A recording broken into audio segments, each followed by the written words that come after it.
tarehe 31 mwezi wa 3. Makidosa tumeanza kuziona mwezi wa 3. Tarehe 31 mwezi wa 3 kupitia vocha 2430 ililipa shilingi milioni 251 kama malipo ya kazi maalum. Haijaelezwa ni kazi gani. Milioni 251 na laki 3 zimelipwa kwa ajili ya kazi maalum. Sasa waliofanya kazi wenyewe hawaonekani.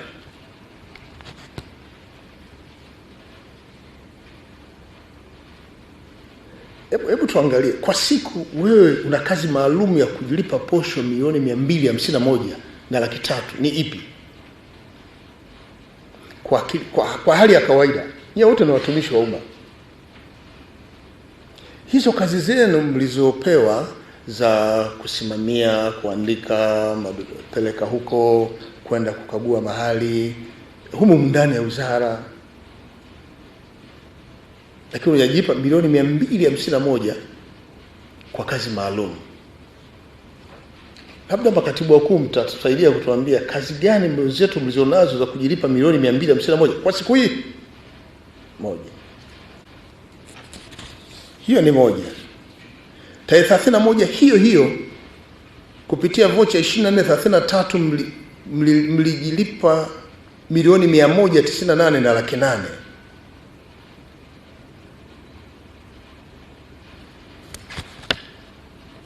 Kuna kitu kinaitwa honoraria. Kwa hiyo tarehe 31 kama ndio honoraria mlijilipa milioni 198 na laki 8, na hii kazi maalum ambayo tujui ni ipi milioni 251. Hebu zijumlishe hizo shilingi ngapi? Siku moja zidisha mara siku mnazokaa hapa. Tarehe 8 mwezi wa 4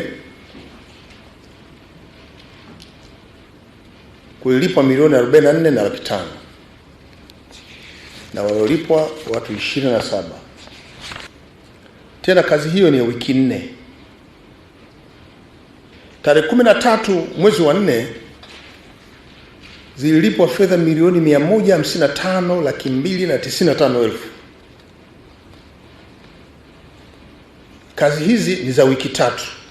Tarehe 8 mwezi wa 4 kwa wiki 4, tarehe 13 mwezi wa 4 wiki 3. Sasa ni wakati gani mliweza kutofautisha jukumu la wiki 4 na jukumu la wiki 3? Na lile jukumu lenu la kila siku la mwezi mzima ambako unapata mshahara. Hii huwa haikai vizuri akilini. Hao waliolipwa milioni 155 laki 2 walikuwa 25, lakini kuna orodha nyingine 38 jumla watu 68. Mwezi huo tarehe 30 mwezi wa 4 zililipwa milioni 43 na laki 9 kwa ajili ya kuandaa tu mpango wa kuhifadhi mazingira. Yaani mko ofisini mnaandaa mpango wa kuhifadhi mazingira, mnajilipa milioni 43. Lakini siku hiyo ikalipwa milioni 14 na laki 4 kwa ajili ya siku ya wanawake. Kwa hiyo ikitokea siku ya vijana, siku ya wanawake, siku ya wazee, na huku mnajilipa. Tuna sherehe ngapi? Je, watumishi wote wanakwenda kwenye sherehe zile tukiamua kuwalipa, tutajenga zahanati sisi? Tutajenga vituo vya afya? Lakini siku hiyo tarehe 30 mwezi wa 4 tulipa tena milioni 43 na kufanya jumla milioni 101 na laki 8 siku moja tu.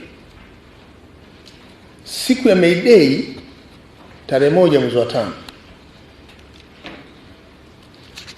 asubuhi zililipwa milioni 184 laki 1. Milioni mamia tu. Alafu mchana zikalipwa milioni 264. Jumla milioni 300. Yes, hii tarehe 1 milioni 184, milioni 264, kama milioni 400 plus. Siku moja. Tena siku ya May Day. Sisi tuko Mwanza, tunasherehekea May Day. Huku nyuma watu wako ofisini, siku ya wafanyakazi, public holiday. Nyie mko huku ndani, mmelipana asubuhi milioni 184 laki 1, mchana milioni 264. Tulitegemea siku ya May Day tungeukuta au Jamhuri au Mwanza unapewa tuzo yako kwa kazi mzuri siku ya May Day, lakini nyinyi mna tuzo zenu mu ndani. Tarehe 3 yake sasa zimetumika milioni 146 na laki 5 kwa ajili ya kuandika mpango wa kazi wa manunuzi. Yaani nyinyi mmekaa mnasema tunataka kuandika mpango kazi wa manunuzi, mnajilipa milioni 146. Sehemu ya kazi yenu. Ni sehemu ya kazi yenu au sio sehemu ya kazi yenu kuandika mpango wa manunuzi ya kazi? Na kama sio kazi yenu, nani aliwaletea kazi hiyo hapa kufanya kazi hiyo? Kama nyinyi sio wahusika wa hilo jambo, kwani singepeleka TAMISEMI huko? Kwani singepeleka mambo ya ndani huko?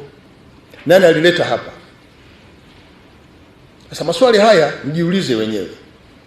Lakini kama ni jukumu lenu kuandika mpango, kuandika tu mpango wa manunuzi, halafu unajilipa posho milioni 146 laki 5, tutafika? Kuna orodha ya waliolipwa watu 125. Yaani kazi ilikuwa inaandikwa na watu 125. Na majina yapo hapa. Haya. Orodha ndefu kabisa. Tena sio majina vifupi fupi, sio wakina nani hawa. Kuna GDD, EFD, IAU, AHRMD, FISMD. Hakuna majina, ni hivyo vidude dude. Na mimi hapa ningeandikwa hapa WM, si ndio? Ndio maana yake. Si vyeo. Hivi si vyeo. Kwa nini usiandike jina la mlipwaji? Nini imekuogopesha wewe kuandika jina la mpokeaji fedha, ukaandika cheo tu na ukathibitisha malipo? Kwa nini? Tarehe 3 mwezi wa 5 zimetumika milioni 171 na laki 2 kuandaa nyaraka za bunge. Kwani yeye si wakati wa kwenda bungeni umefika? Kwani msimwandalie waziri nyaraka? Kwa hiyo kuandaa taarifa ya kumpa waziri aende akasome, mmelipana milioni 171 laki 2.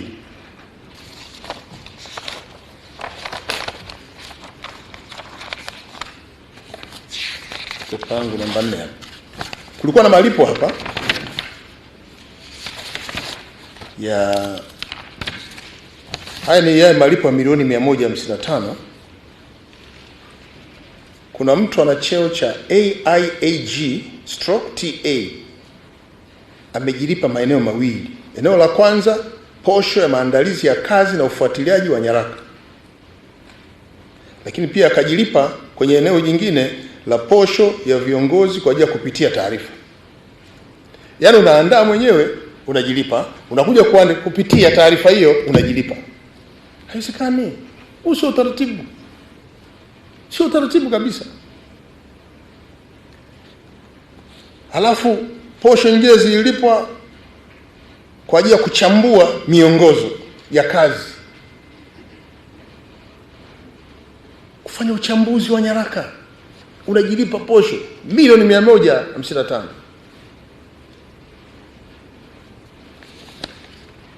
Kazi nyingine, kazi ya kuratibu zoezi la ukaguzi, kuratibu zoezi la ukaguzi, unajilipa na posho. Kazi nyingine, uandishi wa taarifa ya ukaguzi. Yaani hii kazi ya ukaguzi hii imelipa posho kwenye maeneo 4. Kazi ya kwanza kuipitia, ya pili kufuatilia, la tatu kuchambua mwongozo, kazi ya 4 uratibu wa zoezi la ukaguzi na uandishi. Kila item imelipa posho. Haiwezekani. Huu utaratibu wa wapi? Wenzangu wizara fedha, utaratibu wa wapi huu? Mnazidi kutupunguzia imani ya kwamba kama kweli fedha inayokusanya kule chini inakuja hapa inatunzwa yote. Sijaja kwenye eneo la kuhamisha mafungu kutoka fungu A kwenda fungu B,